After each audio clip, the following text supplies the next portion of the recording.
He harbored an intense disdain for omegas. His once blissful family was irrevocably shattered by the intrusion of an omega, leading to his mother's melancholic demise. The childhood companion he regarded as a savior betrayed him under the seduction of an omega, nearly precipitating the downfall of his company. Thus, he made the choice to be with me, an unremarkable beta. We embarked on a mundane married life. That is, until I unexpectedly underwent a second differentiation and transformed into an omega. What is that scent? Upon returning home from a business trip, he greeted me with this inquiry. I took his coat and hung it up, responding naturally, "It's roasted sweet potatoes." He glanced at the dining table, a slight frown forming on his brow. "Is this all for dinner? Did Auntie not cook?" Noticing his intent to inquire further, I hurriedly interjected, "I've eaten, really. I just craved something later." Hesitating, he paused and turned slightly to look at me, his gaze descending to my neck. Before he could utter a word, I preemptively spoke. "I didn't sleep well last night and woke up with a stiff neck, so I applied a plaster."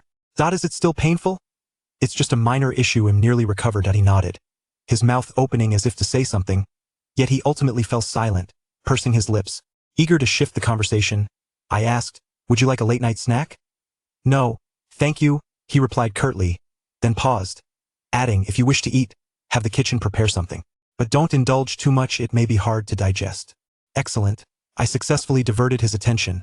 After exchanging a few more casual pleasantries, he would retreat to his study or bedroom to attend to his own matters. As anticipated, once the conversation concluded, he ascended the stairs. Only then did my taut nerves begin to relax. 3 days prior, I had been sleeping soundly when I suddenly developed a fever. I initially thought that a dose of antipyretics would suffice, yet the fever escalated alarmingly. Contemplating a visit to the hospital for an 4-drip seemed the remedy, as I needed to assert dominance over my body. However, my body retaliated with a shocking twist. I underwent a second differentiation. From beta, I transformed into an omega, the very omega that he despised and loathed the most. 2. After lingering downstairs for quite some time, I turned the range hood to its maximum setting and reapplied the suppressive patches to my glands. 1 layer was insufficient. He had already caught a whiff of that cheap, cloying scent earlier. Thus, I resolutely affixed 3 layers. Finally, I discreetly placed a traditional Chinese medicine patch on top. Upon completion, I felt it was somewhat excessive. After all, he had just returned from a fortnight of business travel, visibly fatigued, and it seemed unlikely that he would have any intentions tonight. To my surprise, as soon as I opened the door, I found him seated on my bed, looking freshly bathed with damp strands of hair. His bathrobe was loosely tied at the waist, leaving his chest fully exposed. I blurted out, "Aren't you tired today?" He paused slightly a bit, but I desire more. For someone as taciturn and indifferent as he, uttering such a candid declaration was strikingly forthright, leaving no room for refusal. Resigned, I approached him, feeling grateful for my preparations. "Must we keep the patches on while sleeping? Isn't it nearly sufficient?" My heart sank momentarily as I quickly realized he was referring to my medicated patches. "Well, there's still a tiny bit left," I admitted. He stepped back slightly, gesturing for me to sit closer. It seemed he could no longer contain himself. This was indeed about to commence. From behind? No, that would be too perilous. What if he became lost in the moment and tore off the patches? As I hesitated, his arm seized mine, pulling me into his embrace. "Wait." He pressed down with both hands on my shoulders, controlling the pressure, kneading gently yet firmly. Turned out he was giving me a massage. "Where does it hurt?" he inquired, applying pressure to my nape, the force just right. Indeed, it felt quite pleasant, the kind of relief that stretched out my muscles. My tense body gradually began to relax. Yet, in the next moment, an indescribable ache surged through my neck, rapidly spreading to my limbs, making me tremble uncontrollably. "Is it here? You seem to have applied quite a thick layer," he remarked, focusing on that particular area. I nearly buckled under the pressure. As I opened my mouth, my teeth chattered, "Stop, please." He did not cease. Instead, he merely softened his grip. "Is it too much? How about this?" "Ah!" A moan escaped my throat in place of an answer. He halted. The room fell silent, the presence of our breaths becoming overwhelmingly pronounced. I could feel the heat rising behind me. His hand slowly glided from my shoulder down to my clothing's buttons. What was inevitable had to transpire. I insisted, "I want to lie down, not face down." Of course, he would not refuse such a trivial request, and soon enough, I was made aware of just how urgent a married man could become after a fortnight of restraint. A flicker of amusement danced in his dark eyes. "Is the massage effective?" or have you prepared in advance? I averted my gaze, biting my lower lip in silence. Neither was accurate. The change he sensed was due to the fact that I was no longer untouched. No longer needing prolonged foreplay, no longer dry to the point of requiring external assistance. I could not help but embrace him, a bittersweet pang filling my heart. If he were to discover that this body, which was gradually driving him to the brink, was no longer innocent, what would his reaction be? Surely he would feel revulsion. When we first married, I had asked him if I were to lose my innocence, would he still choose me? At that time he had frowned, his tone resolute and displeased. Of course not. 3. On his back, he bore the names of 2 individuals, his mother and his childhood friend. Hose once had a blissful family, a wealthy heir, surrounded by ample love and resources. That was until his father had an affair, betraying his marriage and fathering another child. The family assets were all transferred to the mistress, driving Ho's mother to madness, leading to a tragic end in a nursing home. His childhood friend had been his sole salvation, accompanying him out of the shadows, helping him build his life from scratch, only to betray him with the allure of a rival company just as success was within reach, divulging business secrets to the adversary. Ho's company teetered on the brink of bankruptcy. He toiled tirelessly to salvage what remained. He harbored a deep-seated loathing for the instinctual, innate attraction between the two. Such allure could prompt one to forsake family, abandon reason, and discard all shared history. Thus, he chose me, the sole option within the bounds of marriage, a nondescript individual devoid of pheromones, and equally unaffected by them. The prolonged affair had drawn to a close, and it was now well into the night. Hose lay beside me after tidying up. Exhausted, I found it difficult to utter a single word. Yet I mustered the strength to remind him, "Aren't you going back to your room?" Hose was perpetually busy, often rising early and returning late, frequently rousing me from slumber. Consequently, in the second month of our marriage, he suggested separate rooms. Even after the most intensive entanglements, we would still tidy ourselves and retreat to our respective beds. The important matters are nearing a resolution, and I shouldn't be so busy lately. I should have time to join you for breakfast and dinner every day. There's still at least 3 hours until breakfast. He pulled me closer, his deep voice resonating in my ear. Before we separated our rooms, you never once fell asleep without my presence. So for now, we shall continue to share a bed. This was likely what he had hesitated to articulate upon his return. How could there be 2 pieces of unwelcome news in the span of a minute? For I had yet to determine how to broach the subject with Hose. Having been married for less than a year, he held no genuine affection for me. His concern and care stemmed merely from the ingrained qualities of his upbringing rather than love. The sensitive periods typically serve as opportunities for couples to deepen their bond. Yet during the 3 sensitive phases since our acquaintance, Hose had opted to spend them in pheromone control. He would rather endure the discomfort of having tubes inserted into his body to painfully extract excess pheromones than seek my company. Even when compelled to return home for business matters, he would preemptively administer a sufficient dosage of suppressants, maintaining a distance of 3 meters from me. The last time I gathered the courage to suggest accompanying him, he rejected me with a flat tone. "You can't handle it." His words had sent me retreating. Yet, if he could endure it, why could I not? My physical condition far surpassed his. He simply did not wish for me to witness his vulnerable side, to see the softness within his heart. However, I yearned to penetrate that barrier. In the mundane rhythm of life, I found myself developing a certain fondness for him. Well, to be honest, it was a profound affection. Therefore, I was reluctant to lay bare my feelings, hastily arriving at a resolution to annul our union. Prior to Ho's return, I had scheduled a gland removal surgery, intending to undergo it quietly in his absence. But fate had it that the leading specialist was away for an exchange and would not return for another fortnight. "Will you be away on a business trip in 2 weeks?" No. Infuriating. I forced a piece of sunny-side-up egg into my mouth, chewing vigorously. Since he was not busy, I needed to devise a plausible excuse to ensure my disappearance for several days in a fortnight would be justifiable. Hose pushed his sunny side up onto my plate. "Do you have any places in mind to visit? We can arrange something soon." I dared not entertain such notions and quickly shook my head. No. Hose raised his gaze to me, a glimmer of implication in his eyes. "I still owe you a honeymoon." So that was it. He, aside from love, would compensate me for everything. "No need, I don't really want to go out." Hose pressed his lips together and fell silent. Breakfast drew to a close in silence. Prompting me to break the quiet, I've heard this is a crucial period for preparing to go public. Is it all right to be so leisurely? His brow furrowed slightly, his gaze dimming. Are you hoping I'll go on a business trip and not return home? I looked at him earnestly from a long-term perspective for the company, yes. The chair scraped sharply against the floor, producing a jarring sound. Hose stood upright, his expression darkening. You need not worry about that. Dinner time came, yet Jose had not returned, presumably caught up in his busy schedule. I finished my meal alone, then sank into the sofa, staring blankly into the growing darkness, slowly coming to the realization that Jose appeared to be upset. Since our marriage, we had not encountered any significant discord. Despite our disparate personalities, habits, and preferences, we coexisted harmoniously. Initially, our intimacy had been somewhat awkward, but we had gradually adjusted. Most importantly, he had never broken a promise. If he said he would join me for dinner, he would undoubtedly do so.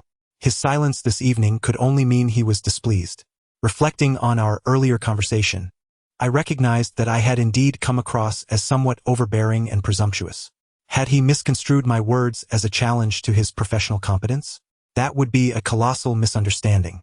Suddenly, I found myself restless. I summoned the housekeeper to confirm his schedule. Apart from a social engagement earlier in the afternoon, he had no other commitments. I opened our chat, deliberated for a moment, and finally sent a message. Are you still busy? The prompt reply of no indicated that his anger had subsided. Yet why was he still not home? I reconsidered my approach, deleting my initial message, and instead asked in a roundabout manner, have you eaten? Should I ask the kitchen to prepare something for you? After a lengthy pause, he coldly responded with no need. Clearly, he had not completely calmed down. After much contemplation, I resolved to apologize. Although it would be prudent to maintain some distance for the time being, once a rift formed in our relationship, it would be challenging to mend. I desired to remain with him and could not allow misunderstandings to obstruct our connection. I hurriedly took a shower, reapplying my inhibiting patch, and, finding no reason to use a bandage, grabbed a scarf that conveniently covered it. As I arrived at the Hua Corporation building, I noticed that most of the floors were dark, save for the lights on the top floor. The elevator doors opened, and I encountered the secretary, who looked utterly exhausted. Upon seeing me, his dreary eyes instantly brightened. Good heavens! Oh, I mean, Mr. Soon. The secretary seemed on the verge of tears after such a grueling stretch of work, only to find that his boss had shifted into an all-nighter mode. Are you all working late? I asked. No, he theatrically wiped at his eyes, just burning the midnight oil. My conscience ached. I quickly pulled out my phone and sent him 5 red envelopes in one go. You should head home and treat yourself to something nice. In an instant, his demeanor changed, and though he protested that it was inappropriate, his fingers swiftly accepted the money. I watched him cheerfully enter the elevator, only to turn around and find Jose leaning against the office door, arms crossed, his gaze heavy with contemplation, as if he had been watching for quite some time. At that moment, all my prepared remarks vanished from my mind, and I followed him into the office, the door closing behind us, utterly at a loss for words. Jose took the food container from my hands and placed it on the coffee table. Noticing my lingering presence, he let out a barely audible sigh and broke the awkward silence. Is it very cold outside? He inquired. I snapped back to reality, my scattered thoughts rushing to reassemble. Adjusting my scarf, I calmly replied, there were marks left last night, just covering up. Without allowing him a moment to respond, I gestured toward the food container. The soup tonight is delicious. You should try it. My tactic to shift the topic seemed to falter. Jose continued to gaze at my scarf, his expression inscrutable. There's no one else here. It's troublesome. I'll keep it on. Aunt Zhang made some shrimp dumplings on the second floor, and I peeled the shrimp myself. All right, he nodded. I hadn't yet fully relaxed when I heard him say, it's 28 degrees indoors. Aren't you hot wearing that? Not at all. You're sweating at your temples. I shouldn't have come. My body stiffened as I watched Jose reach out to assist me, unable to utter a single word. To refuse once more would seem overly deliberate. As he loosened the last circle of my scarf, I, in a moment of desperation, swiftly turned off the light. Why did you turn off the lights? He paused mid-motion. I closed my eyes and took a deep breath. Given the circumstances, I might as well be direct. It's too bright. I can't feel anything. The man before me hesitated. His breath momentarily stilled before he fell silent. After a long pause, he chuckled softly, the warm air brushing against my cheek. teasingly igniting my senses. What sensation? He clearly understood but feigned ignorance. Gathering my resolve, I boldly pressed him down onto the sofa, straddling him without hesitation. The office vibe. With that, the conversation took a definitive turn. Jose was no longer concerned about my scarf or whether I bore any marks from his touch. There had been none before tonight. After this, there would certainly be.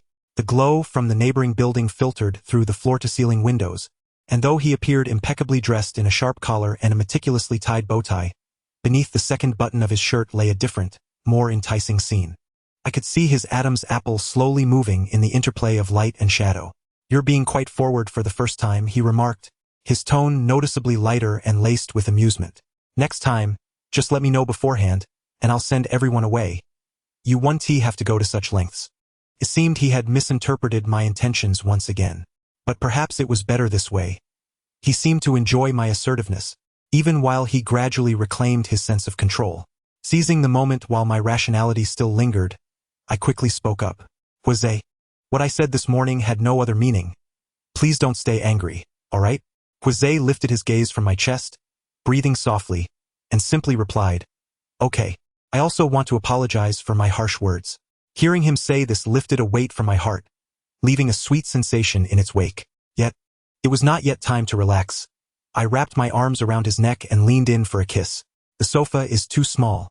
Shall we move to your lounge?" The lounge was predominantly his dressing room, dim and tranquil, eliminating any risk of him spotting the inhibiting patch. I stumbled along as he guided me, my body colliding with the cabinet, producing a series of delicate chimes reminiscent of glass bottles clinking together. "Is there something on the cabinet?" he inquired. "Just pheromones stored away. Have you entered your sensitive phase?" "No." Jose, already lost in passion, brushed over the matter. "Pheromones can also become overwhelming. It's quite bothersome." So, he even disliked his own pheromones. Yet he had just been kissing me and asking if I had changed my body wash at home. It smelled sweet and fragrant. I dreaded to think how much he would come to loathe me once he realized the truth, that he was inadvertently drawn to me. I nestled against his shoulder, discreetly inhaling the subtle scent of alcohol mingling with his raw desire, a stark contrast to his usual demeanor. But knowing he would periodically expel it made it seem justifiable. I dared not indulge too long and gradually withdrew, but Jose, perhaps thinking I was trying to escape, instinctively tightened his embrace. After a heavy impact, I heard something shatter on the floor. My mind hadn't yet registered what it was when my body reacted instinctively. My strength ebbed away, yet my temperature soared. In that confined space, Jose's pheromones erupted, rich, intense, and overwhelming, completely irresistible. I couldn't let him know I could sense it, but the dam of my rationality was crumbling. "Jose, please stop. It hurts." I truly felt pain. It couldn't continue. If it did, I would be utterly overwhelmed. Yet, despite my pleas, Jose showed no sign of respecting my wishes, intensifying his actions as if he could not hear my words, like a beast tasting blood for the first time, relentlessly claiming its prey. All struggles are futile against the might of a mantis attempting to stop a chariot, and even my sobs have been entirely consumed. In an instant of doubt, questioning whether my body had been torn asunder, a sharp pain pierced the back of my neck. I opened my eyes wide in disbelief, as if time itself had come to a standstill. My mouth agape, yet no sound emerged. An unfamiliar sensation surged within me, causing my body to tremble instinctively. In a fit of uncontrollable instinct, Jose bit through 3 layers of suppression stickers, marking me. Seated in the Soon family's vehicle, my entire being continued to tremble uncontrollably, my fever unabated. Elder brother Soon Su wore a sullen expression, pressing the accelerator with fervor. Newly marked, I craved solace, but could only clutch the small cushion in the car, while diverting my energy to resist the pheromones emanating from the furious Soon Su. "Can you tone it down?" "It stinks," I remarked. Soon Su glanced at me through the rearview mirror, a mix of anger and amusement flickering across his face. "Do you have any sense? Who was it that called me in tears?" All right, it was indeed me. In that moment of panic, I couldn't think of anyone else. My phone vibrated. It was a message from the Hua family's family doctor, informing me that Jose had regained consciousness. The sensitive period has arrived early, possibly due to the exhaustion from recent exertions. So it was the sensitive period. After contemplating countless possibilities, this was the most acceptable outcome. TSK. Worry less about him and more about yourself. I've told you time and again that you shouldn't have agreed to this marriage. The union between the Hua and Sun families was something the entire Sun clan eagerly anticipated, with only the elder brother opposing it. He argued that being with someone who had endured hardships and bore psychological scars would inevitably lead to suffering. At the time, I found his reasoning compelling, yet I was unable to refuse. Even now, I still find merit in his words, but I no longer care. I am willing. He will be in the sensitivity control center for a long time. I will have completed the surgery without him knowing. I should have felt relieved, yet my heart felt heavy instead. I was acutely aware that the catalyst for Huazei's sudden entry into the sensitivity period was not mere exhaustion, but the overwhelming surge of my pheromones upon his arrival. This gland must be removed as soon as possible. Sun Min, the elder brother, shouted angrily, slamming on the brakes. I was jolted against the seat back, my already dizzy mind spinning further. Are you out of your mind? What you should be doing now is terminating the partner contract and starting your own life. I rubbed my head. Who wants to do that? I don't want him to hate me. Sun Su pointed at me, stammering for a moment before his face flushed, ultimately uttering, I give up, as he exited the vehicle. Outside, he smoked 2 cigarettes in quick succession before returning with a notably softer tone. Min, have you ever considered how he would feel if he discovered your past? He would surely despise such deceit, wouldn't he? It's better to sever ties now. Long pain is worse than short pain. You should listen to your brother. His coaxing made it sound as though I were a naive child. Brother, allow me to correct you. I have always been, was before being with him, and will be in the future. I replied matter-of-factly. Moreover, if neither of us says anything, how would he ever know? Sun Su fell silent. After a long moment, he quietly started the car, murmuring, I can't quite tell if you're clear-headed or not. I opened the photo of the hospital room sent by the doctor, gazing at the pale-faced man who had bitten his lip. I am a lucid romantic. On the 3rd day after Huazei entered the sensitivity control center, he called me. After the connection was made, he remained silent for an extended period. Listening to his shallow breaths, I felt a twinge of unease. What could his silence mean? Had he perhaps remembered? Was he still rational back then? I unconsciously clenched the hem of my clothing and tentatively spoke. Huazei? He responded with a low acknowledgement, then fell silent once more. After some time, he finally asked, Does it still hurt? His voice was deep and, following the electromagnetic treatment, carried an inexplicable air of despondency. He seemed to be in a rather poor mood. How should I respond? I was uncertain about what he meant. Physically, I no longer felt pain, though the gland still ached subtly. After much internal conflict, I ultimately provided a vague response. It's all right. I'm sorry, he said. I could hear you crying out in pain, but I couldn't control myself, nor could I stop. I shook my head, realizing he couldn't see me, and hurriedly replied, It's okay. I can endure it. Yet Huazei insisted it won't happen again. I swear, this will not occur a second time. Huazei's mood seemed somewhat peculiar. Was it influenced by the sensitivity period? I had learned in biology class that during this phase, both the physiological and psychological aspects of the body require comfort. I had never practiced it, so I could only offer verbal reassurances. I'm really not in pain at all. We are legal partners.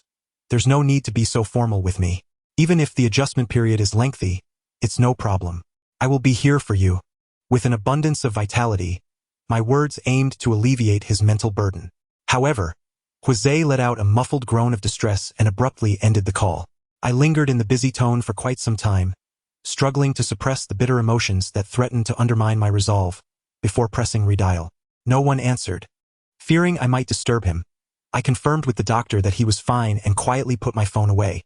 A week after Huazei entered the sensitivity control center, my longing for him reached unprecedented heights.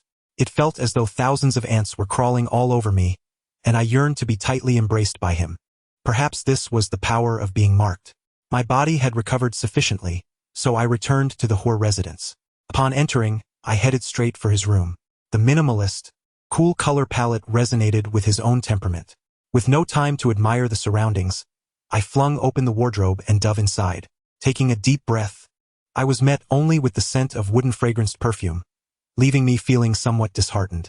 I turned and crawled into his bed, only to find the pheromone scent there also faint, utterly failing to alleviate the itch within my heart.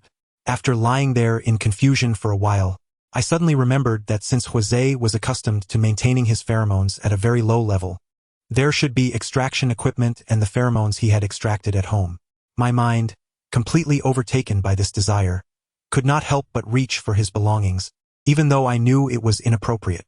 In the study, while pulling open a drawer, I heard the familiar sound of glass bottles clinking together. Astonished by the quantity, I wondered just how much he had extracted. Carefully, I picked up a small bottle, its icy surface cold against my palm, refusing to warm. My fingertips trembled slightly as they rested on the cap. Was I really going to use this? Was I truly going to indulge my own desires with the pheromones he despised? Ultimately, I grit my teeth and chose to place it back in its original spot, afraid that I might regret my decision. I stood up, preparing to leave this room filled with temptation. In my haste, I accidentally knocked over a desk calendar. As I set it upright, my gaze froze upon the words inscribed there. Would someone actually consider roasted sweet potatoes as a dessert after a meal? The handwriting was robust, José's.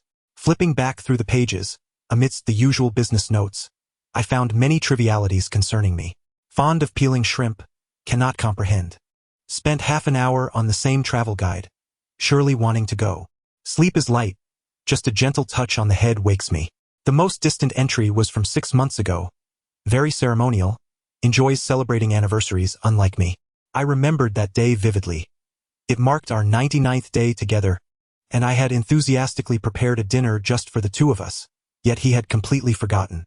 At that time, I had not yet come to terms with the fact that he did not harbor feelings for me, feeling so wronged that I buried myself in the quilt and cried.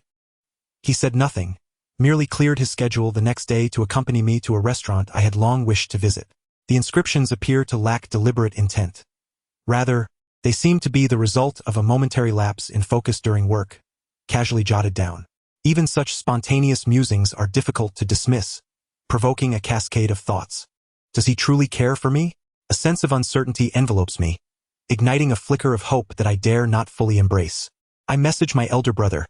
Is subconsciously noting a person's preferences indicative of affection? His prompt response arrives. Ha! I still remember that you dislike the smell of smoke. SNT, that just basic familial awareness? Your romantic brain would be discarded if placed in a pot of chili oil. Wake up sooner.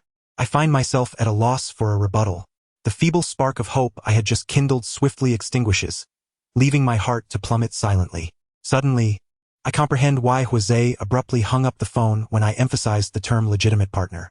In his eyes, we are merely family bound by legal constraints, not lovers. On the eve of the appointment, José returned. It was evident that he had endured something, his frame noticeably more gaunt. A whirlwind of conflicting emotions surged within me, a blend of tenderness and frustration. How could he return so soon? I had yet to fabricate a plausible excuse. José scrutinized me intently for a moment before raising his hand. I instinctively recoiled, anticipating he would inspect the bite mark on my nape. His hand hesitated in midair before retracting slowly. His already darkened eyes dimmed further. Sunmin, I will be leaving for a while. Leaving? The expression on his face suggested that this departure was not for a business trip. He nodded. If anything arises, contact Linmi, or you may return to the Sun family. I have already spoken to your brother. Wait. A wave of profound confusion washed over me, intertwined with strands of unease. I grasped his sleeve, my voice rising with urgency. Where are you going? José's countenance remained impassive, his tone calm. Do not worry, if all goes well, I will return swiftly. When I do, we shall make up for the honeymoon. The concept of a honeymoon felt utterly trivial. What if things do not unfold smoothly? José pursed his lips, remaining silent. Tossing and turning in bed, I found sleep elusive. Each time I closed my eyes, I recalled José's quivering gaze as I had taken a half step back. Anxious thoughts surged forth, the previously suppressed desires resurfacing. This time, reason faltered against temptation. I stealthily entered his study, only to find the drawers entirely bare. Not only had the small vials vanished, but even the apparatus for extracting pheromones was nowhere to be found. The entirety of his essence seemed to have evaporated from the house, creating an illusion that his very identity was also fading away. Deprived of sleep, I felt somewhat disoriented. I numbly followed the medical assistant through the preoperative checks, then returned to the examination room to await assessment. My thoughts spiraled uncontrollably. What could José possibly be embarking upon? Could it be that the company was facing an unprecedented crisis? Or was it possible he had someone else outside? Men often wrestle with guilt after infidelity, leading them to seek atonement. No, Jose is not that kind of person. My agitation was interrupted as the doctor entered, carrying my report. He appeared more frazzled than I was. I will be retiring in 3 years. I nodded. Oh, thank you for your hard work over the years. You acknowledge the effort, yet you wish for me to compromise my integrity? His voice suddenly escalated, slamming the report onto the table, day after day. It's either wanting to remove glands during the sensitive period or during pregnancy. Do you think glands are tomatoes in your backyard? Can you just pluck them whenever you wish? I blinked slowly, my comprehension seemingly having fled my body. Luck? Sensitive period? Pregnancy? My scalp tightened, and I hurriedly sifted through the reports, confronted by a multitude of technical jargon that eluded my understanding. Doctor, is there a mistake? He looked as if he were about to explode. Are you questioning me? No, I mean, how could it be possible to be pregnant? Have you engaged in the act, or do you have no awareness of it? I had, but I was rendered speechless. The excruciating pain I had felt that day had originated from my reproductive cavity. Having become accustomed to it, I had entirely forgotten to take precautions. I stood frozen, at a loss for words. What cruel joke was life playing on me one after another? So, can it still be removed? The doctor regarded me with a look of pity, and I promptly sealed my lips. The laws enacted 2 years prior rendered non-medical abortions illegal. Once it's born, you can consider removal then. Hiding a gland is challenging enough. How could I possibly conceal a fetus? Unless Jose did not return home for a year or two. Just as that thought crossed my mind, a familiar voice echoed from outside the door. Doctor, may I come in? I froze momentarily, my thoughts in disarray. It was Jose. Had he been following me? Reacting too slowly, I failed to prevent the doctor from uttering, "Come in." With little time to spare, I grasped the reports from the table and ducked beneath the doctor's desk. Almost as soon as I crouched down, the door swung open. Faced with the doctor's bewildered gaze, I frantically gestured, pleading for him not to expose me. The doctor awkwardly raked his already sparse hair, signaling his acquiescence. Jose's footsteps drew closer, halting at the table's edge. Can the surgery be scheduled a bit earlier? The sooner, the better. Surgery? A jolt of alarm surged through me. Was Jose unwell? I yearned to peek at him, but I dared not. The doctor frowned, releasing a heavy sigh. I cannot comprehend why you young people opt for the most extreme and harmful solutions when there are so many ways to coexist harmoniously with glands. I do not want it. Jose replied with an unsettling calmness that stirred tumultuous waves within me. He does not want the glands. He does not want to proceed. I have mentioned several times your pheromones are not the result of a pathological condition, but rather a psychological barrier. Why do you suppress it so? Gradually acclimate and release it step by step. There will be no issues. The doctor tapped on his tablet, pulling up a document. I remember you have a partner, right? That essay perfect match. The two of you should work well together. The doctor's voice trailed off abruptly. His eyes widened as he stared at me beneath the desk, as if his eyeballs might pop out. I emerged silently, straightening up to meet Jose's astonished gaze. Jose, you need to come home with me. The journey back was marked by an oppressive silence. Upon arriving home, I pulled him into the room and pressed him against the door. Why? He lowered his gaze, absorbing my concerns, including the bandage on my neck and the faint bruises peeking from my collar, remnants of bite marks. A shadow of pain flickered across Jose's face as he shut his eyes briefly. In truth, more than those matters, I harbor a deeper resentment towards my father and friends for their lack of restraint. I despise being associated with them. I despise my own instincts. I do not wish to see you hurt any longer. My heart felt as though it were being tightly gripped, suffocating me and rendering me breathless. The unusual behavior I had witnessed over these days stemmed from his self-reproach for losing control. He had even resolved to relinquish his identity. Yet, the source of his loss of control was me. Jose, you must not think that way. You are not the same as them. They lack willpower, willingly surrendering to their dissent, but you are not like that. I inhaled deeply, raising my hand to grasp the corner of the suppression patch, hesitating before decisively tearing it off. Soon had been right. Love should not harbor deceit. I could not continue without guilt, knowing the pain it brought Jose. The sweet, caramel aroma wafted around us as I slightly tilted my head, exposing my nape. Jose, everything has transpired because I tempted you. You are not at fault. His gaze fell upon the scarred gland on my neck, his pupils trembling as his eyes widened slowly. This time, I did not shy away from his outstretched hand. Warm fingertips gently caressed the gland, sending a tingling sensation from the crown of my head to the soles of my feet. I gritted my teeth to endure until he finally inquired. When? Fearing he might misconstrue my honesty as deceit from the outset, I confessed, 3 days before your business trip. Noticing his silence, I hurriedly added, there are medical records. As I began to rummage through the reports, he pressed down on my flustered hands and, suddenly, his expression shifted, furrowing his brow. So today you did not accompany me to the hospital. What were you doing? How should I articulate this? If he were to discover that I too was undergoing a gland procedure, it would likely deepen my sense of guilt. I lowered my gaze to the report in my hands, where the top page bore the conclusion. A gestational sac is visible. It was still minuscule, yet undeniably real, the fruit of my unremarkable marriage with Jose. Since learning of this, I had scarcely mustered the energy to process such news. Now, with Jose standing before me, I finally felt compelled to confront it earnestly. He had a right to know. Jose, you may be about to become a father. Jose stated that he needed some time. I understood. After all, being struck by 2 monumental revelations in quick succession would bewilder anyone. I would accept whatever decision he made. Yet, I felt a twinge of discomfort, a physical ache that gnawed at me, yearning for Jose's reassurance. I had previously believed that the marking would have a greater impact, but now it seemed the pregnancy symptoms were far more intense. However, I could not disturb him now. The pheromones at home had been cleared away, leaving me to helplessly curl up beneath the covers, biting the corner of the blanket. I searched online and discovered that suppressants could offer some relief, which sparked a glimmer of hope, prompting me to summon a courier. Upon arrival, I hurried downstairs, unwrapping the package as I walked back. When I looked up to find Jose leaning against the wine cabinet, ordering takeout. Are you hungry? It's not food. With a clatter, he set down his wine glass and approached, only to realize what I was holding. Why did you buy suppressants? I confessed honestly, I heard they could alleviate the discomfort. The room dimmed as he blocked the light from the dining room and reached out to touch my cheek.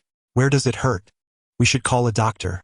I was taken aback that, after so much chaos, our conversation could remain so calm and mundane. Jose was genuinely gentle. So tender that it stung my heart and left me feeling inexplicably aggrieved. Thus, instead of reassuring him that I was fine, I found myself saying, without you, I feel quite unwell. The moment the words left my lips, Jose visibly froze. Yet, having spoken, I steeled myself to continue. I really need your pheromones right now. Can you help me? A flash of struggle and resistance crossed his face, as disappointment surged in the silence, gradually submerging my already fragile hopes. My fingers tightened around the packet of suppressants as I bit my lip, reluctantly retreating a step. It's fine. I can manage this on my own. What do you need me to do? I questioned, unsure if I had misheard, my head snapping up in surprise. For the first time, I witnessed uncertainty and unease in this typically composed man. I might not be very good at it. Quickly shook my head. No, you will be just fine. Jose was not entirely reassured. He only dared to approach me after administering the suppressants halfway. His heated breath brushed against the nape of my neck, halting just before contact. I clutched the sheets nervously, murmuring, if it's too much to bear, we can stop. Don't feel pressured. There's no pressure. I like you, so I will accept all of you. He paused, his breath heavy. If it hurts, just say stop. I scarcely registered his subsequent words, as my mind short-circuited at the mention of like. No matter what I processed, one phrase echoed in my mind. Jose said he liked me. Surely, I could not be dreaming. Yet, the sharp sting at the gland was unmistakable, and the sensation of his rich pheromones coursing through my body felt achingly real. I could not help but whimper. Jose immediately lifted his head, creating a slight distance. Are you uncomfortable? No, it was overwhelmingly pleasurable. The thought of voicing it made me blush, so I buried my face in the blankets, softly urging, not enough yet. During the soothing process, Jose administered 2 more doses of the suppressants, and it ultimately concluded without incident. I could sense his palpable relief as he tidied up to leave, and I quickly reached out to grasp his arm. Aren't you going to sleep here? Jose's Adam's apple bobbed slightly as he hesitated to respond.